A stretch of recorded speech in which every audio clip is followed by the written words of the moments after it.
I thought last night that President Biden laid out a very healing vision of how he foresees America in the coming decade. And I thought the plan that he offered last night spoke to American resiliency and American resolve, highlighting the early achievements that his administration has offered, and understanding once again that when we reach our potential expands. I thought the description of the number of people who have received their shots was one of high achievement. Recall that he only laid out a proposal where he thought we might reach 100 million. It looks, as of last night, that it's 220 million after his first 100 days in office. I think there's a lot of evidence that we're turning the corner on COVID. I thought he spoke of the $1,400 checks that have gone to the American people.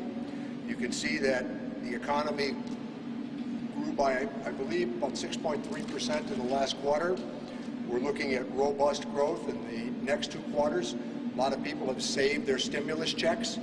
That's another important consideration. But most importantly, I thought last night that we saw the real Joe Biden. He is an individual who has long institutional memory, which I chatted with him about later on in the evening. And there's no malice in his voice or in his tone. And I thought it was just a matter-of-fact speech. This is what we can do if we all row the boat in the same direction. So I think that that's part of our challenge. His embrace of the American Families Plan is something that I support fully. I thought that it was pretty satisfying that he embraced everything that the Ways and Means Committee has laid out in preceding days. And now we go about the construction.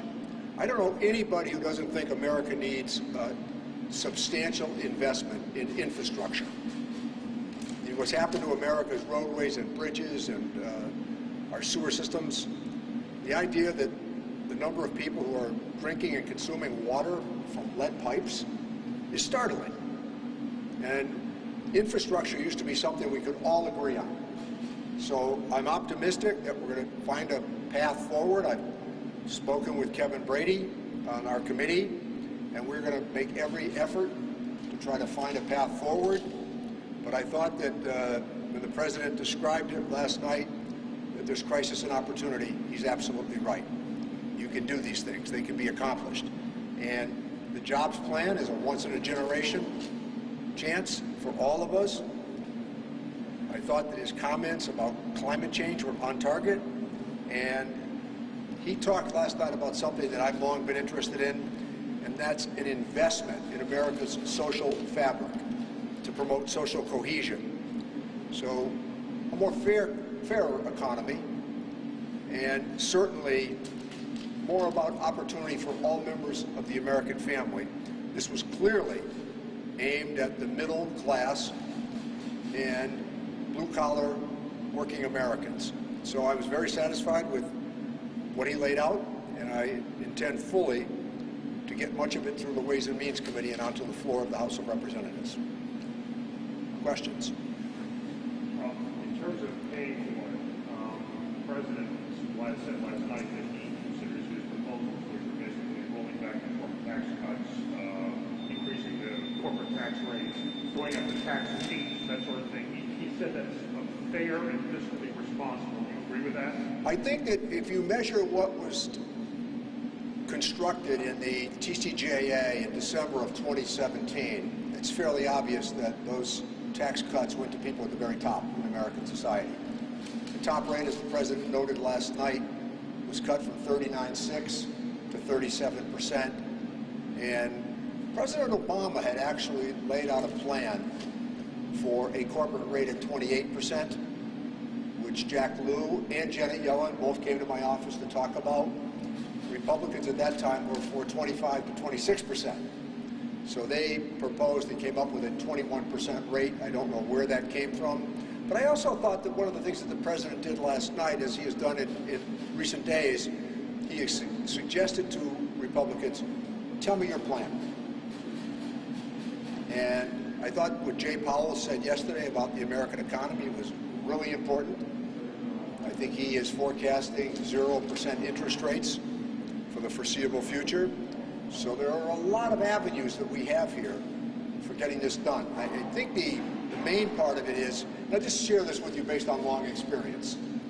I think that it would be a mistake for members of Congress to volunteer revenue right now. My argument in the Democratic caucus has been, tell us what you really want, what you're desirous of. And if you really want it, what are you willing to support in terms of casting revenue for the outcome? If we all agree that the infrastructure of America gets a C- from the American Engineering Council, then we have to figure out what it is we really want and how to pay for it. I would say this to you: if you volunteer at this juncture a revenue source, it simply allows the opposition to mount. Let's lay the plan out and then have the conversation about how we're going to pay for it. Can we talk about the proposal? Can you yell? I've got to... Yeah. Can we? So Biden mentioned a proposal for monthly checks for families. Right. So can you talk about how you guys would put that into place? Well, that's actually the Ways and Means position, and it's technically just called refundability. And that means for just about all families in America with dependent children, that starting in July, that cash flow is going to come through the system. They used to have to wait till the tax filing season. Now, we've decided that liquidity in the course of the pandemic, meaning that families will receive $300 per child, and that could be up to, I believe, $3,600 for children under 6, and then $3,000 per family for children old from 6 to 17. So I think that it speaks to one of the complicating issues that we had in the pandemic, and that was, how do we simultaneously create liquidity or cash flow and then understand the role that that will play in demand? And I think it's working. I think the evidence is pretty clear it's working. Yeah, go ahead. Was this system ever put into place like this? The refundability issue has never been put into place. Yes, we have a child credit. We had a child credit. And what I think is really interesting is that there are Republicans who are proposing a more generous credit. It's how they pay for it is where the dispute rests. They would subtract from other parts of family assistance to build a better child credit. And I think that we agree upon the fact that childhood poverty is a very stubborn part of American life. And making sure that, well, let's put it this way, I think this is a place where Mitt Romney and Marco Rubio and Chairman Neal can all agree on some of this. And I'm going to try hard to get Republicans to support this. And in with helping with families with this, do you plan to provide more stimulus checks? Is that something you want to work on? Some of these initiatives that we embraced were temporary in status.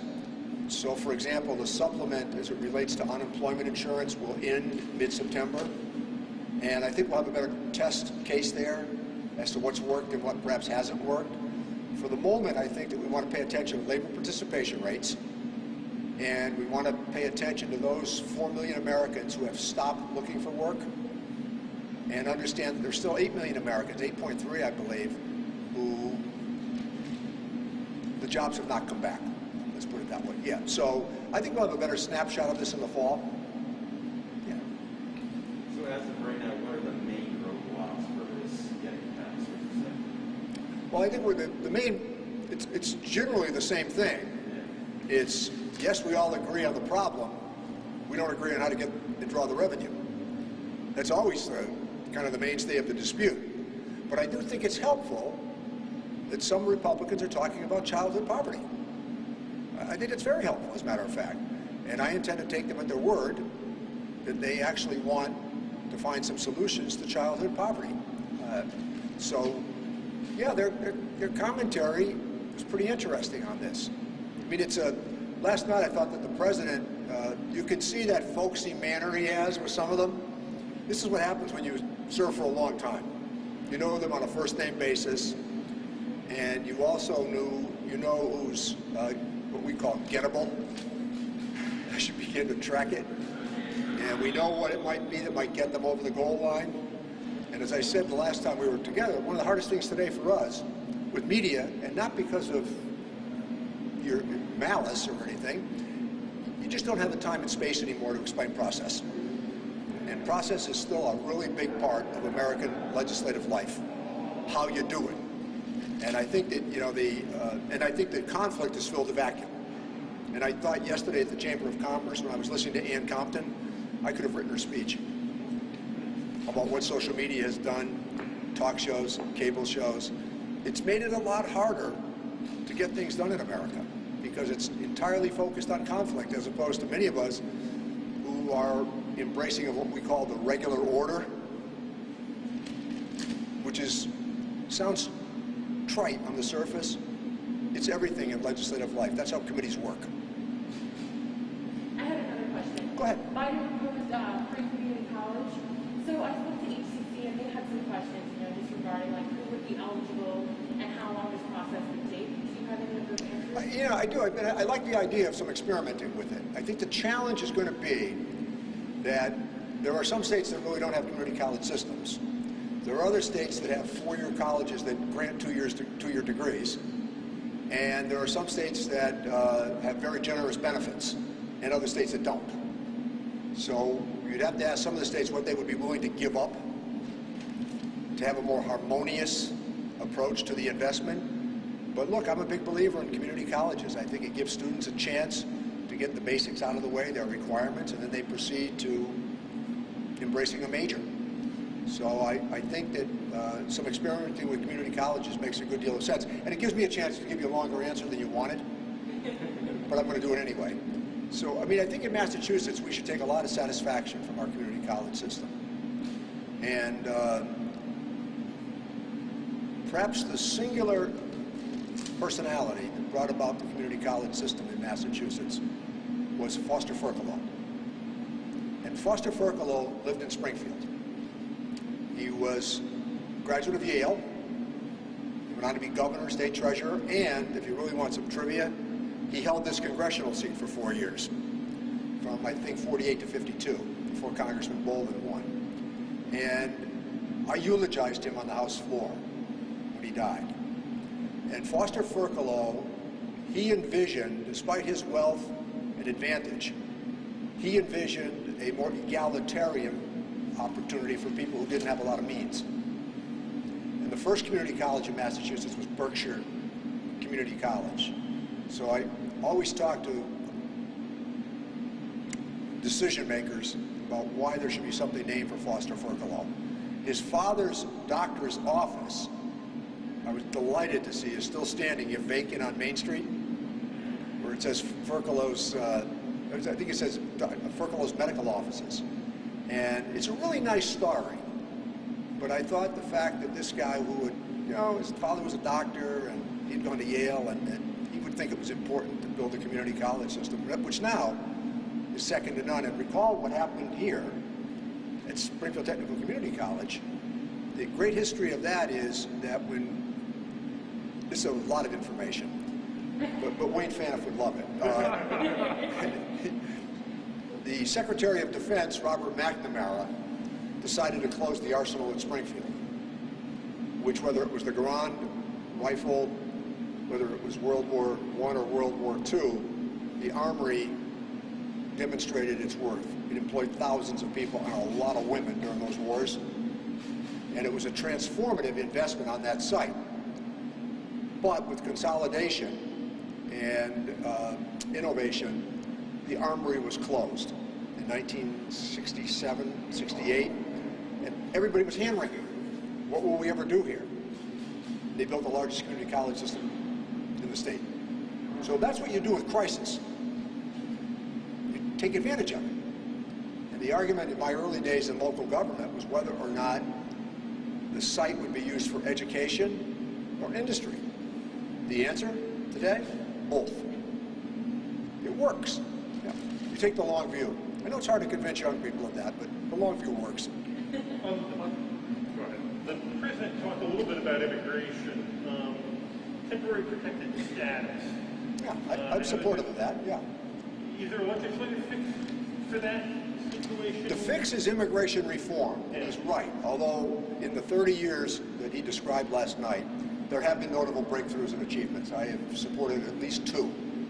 The country needs an immigration plan, and we can't keep hectoring each other in the American family about the role that immigration plays in American life.